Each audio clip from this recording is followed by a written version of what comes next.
Hello friends, সকলে কেমন আছেন? আশা করি সকলে ভালো আছেন। আমিও ভালো আছি।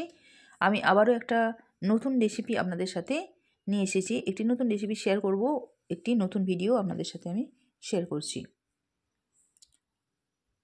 দেখতে পাচ্ছেন আমি এই রেসিপিটি বানিয়েছি।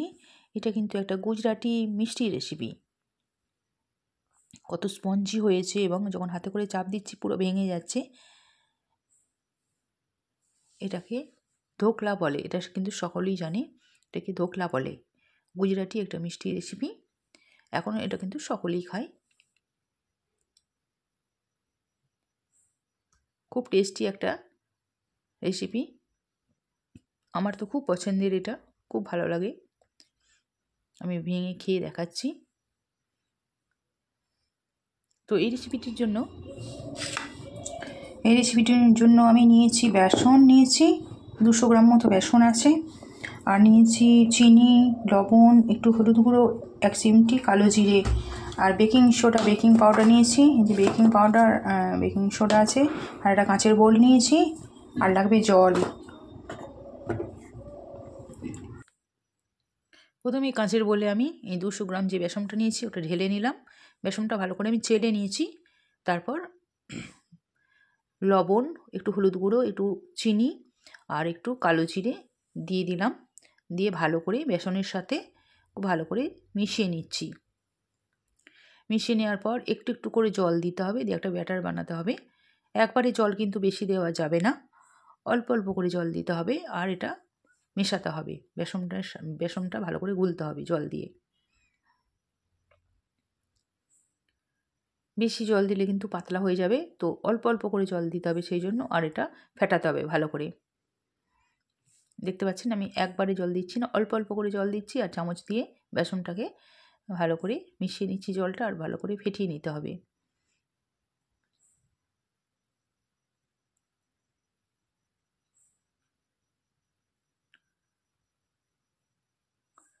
বেসনটা কিন্তু অতি অবশ্যই আগে চেলে নিতে হবে, চালনি দিয়ে চেলে নিতে হবে।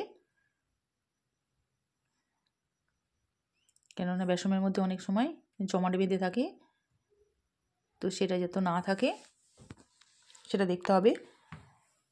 খুব ভালোভাবে কিন্তু বেসনটা ফাটানো হয়ে যাবে তাহলে। দেখতে পাচ্ছেন বেসনটা খুব ভালো করে ফেটিয়ে নিয়েছি। নেওয়ার পর একটু বেকিং সোডা দিলাম, একটু বেকিং পাউডার দিলাম, একদম অল্প সামান্য, মানে 1 টেবিল চামচের 4 ভাগের 1 ভাগ দিয়েছি।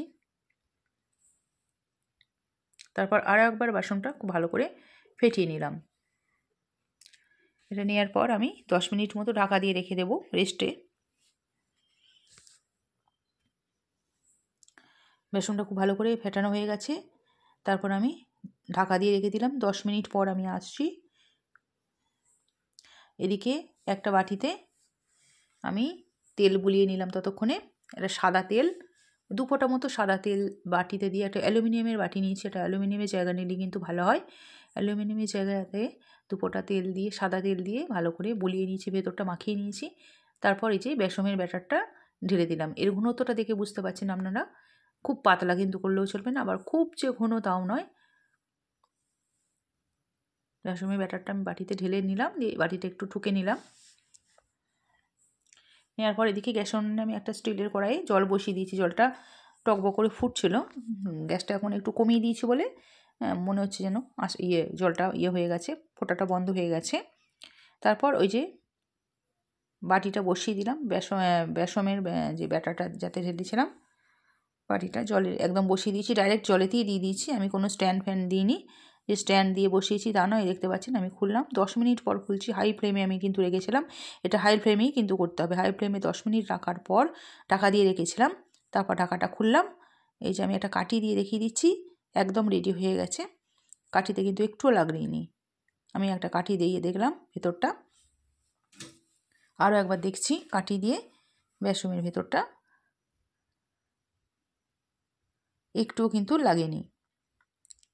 আপনারা চাইলে স্ট্যান্ড দিয়েও এটা করতে পারেন, কিন্তু তারপর আমি স্ট্যান্ড না দিয়ে আমি কিন্তু ডাইরেক্ট জলের মধ্যেই বসিয়ে দিয়েছি। তারপর গ্যাসটা অফ করে আরও 5 মিনিট আমি ঢাকা দিয়ে রেখে দিলাম। 5 মিনিট পর আমি বেসমের বাটিটা তুললাম। আমার দোকলা কিন্তু রেডি হয়ে গেছে। এবার বাটিটার চারপাশটা একটু ছুরি দিয়ে আলগা করে নিয়েছিলাম, খুব সামান্য, খুব তাড়াতাড়ি ইজিভাবে কিন্তু উঠে যাবে। তারপর একটা প্লেট নিলাম, দিয়ে বাটিটার উপরে ঢাকা দিয়ে দেখতে পাচ্ছেন খুব ইজিভাবে উঠে এলো। এই যে 2 হাতে করে তুলে একদম পুরো যেভাবে কেক বানানো হয় ঠিক সেইভাবে কিন্তু উঠে এলো, দেখতে পাচ্ছেন। 2 হাতে তালুতে দিয়ে একদম তুলে উপর করে দিলাম। বাটিটা উপর করে দেওয়ার পরই খুব ইজিভাবে ধোকলাটা খুলে গেল। এবার আমি ছুরি দিয়ে পিস পিস করে কেটে নিচ্ছি। দেখতে পাচ্ছেন কত স্মুথভাবে ছুরিটা কিন্তু যাচ্ছে, খুব স্মুথভাবে ছুরিটা কিন্তু ছুরি করে কাটা যাচ্ছে। এত সুন্দর এটা একটা রেসিপিটা হয়েছিল, মানে আমি নিজে বানিয়ে নিজেই অবাক হয়ে গেছি যে এত সুন্দর মানে হয়ে যেতে পারে। তারপর আর একটা কাজ বাকি আছে, সেটা হচ্ছে আমি একটা ফ্রাই প্যানে সর্ষের তেল দিয়ে দিলাম একটু, আর 4টে কাঁচা লঙ্কা চিড়ে দিয়ে দিলাম।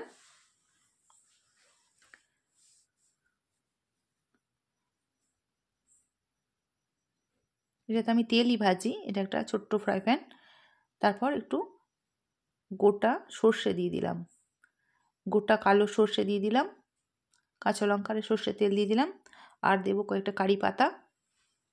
এটা কিন্তু দোকলার উপর অতি অবশ্যই দিতে হয়, খেতে কিন্তু খুবই টেস্টি হয়।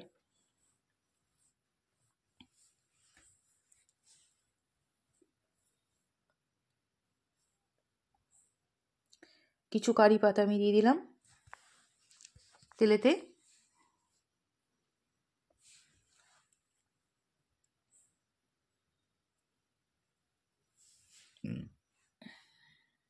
তেলটা একটু কম হয়েছিল মনে হলো, 1 ফোঁটা তেল দিয়ে দিলাম, 1 চামচ মতো।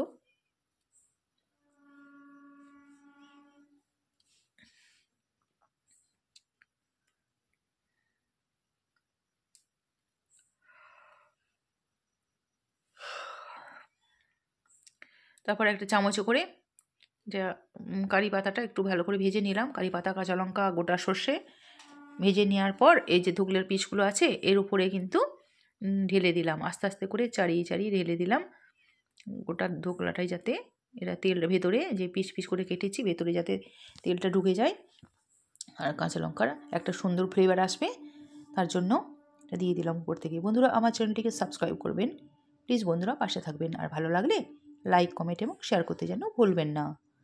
এই যে একটা পিস আমি তুলে দেখাচ্ছি, হাতে করে টিপে দেখাচ্ছি কতটা স্পঞ্জি হয়েছে, একদম বসে যাচ্ছে, দেখতে পাচ্ছেন।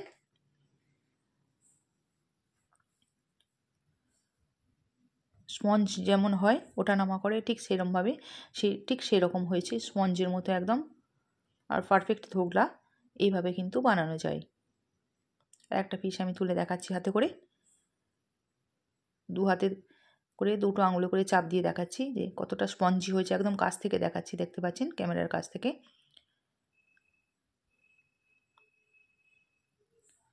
আপনারা এইরকমভাবে বাড়িতে বানিয়ে খাবেন। আজ আসি বন্ধুরা, সকলে ভালো থাকবেন, সুস্থ থাকবেন। আপনাদের সাথে দেখা হচ্ছে অন্য কোনো ভিডিওতে। আর আমার ভিডিওটিকে দেখার জন্য আপনাদেরকে অসংখ্য অসংখ্য ধন্যবাদ। আপনারা সকলে ভালো থাকুন, সুস্থ থাকুন। Tata, bye bye.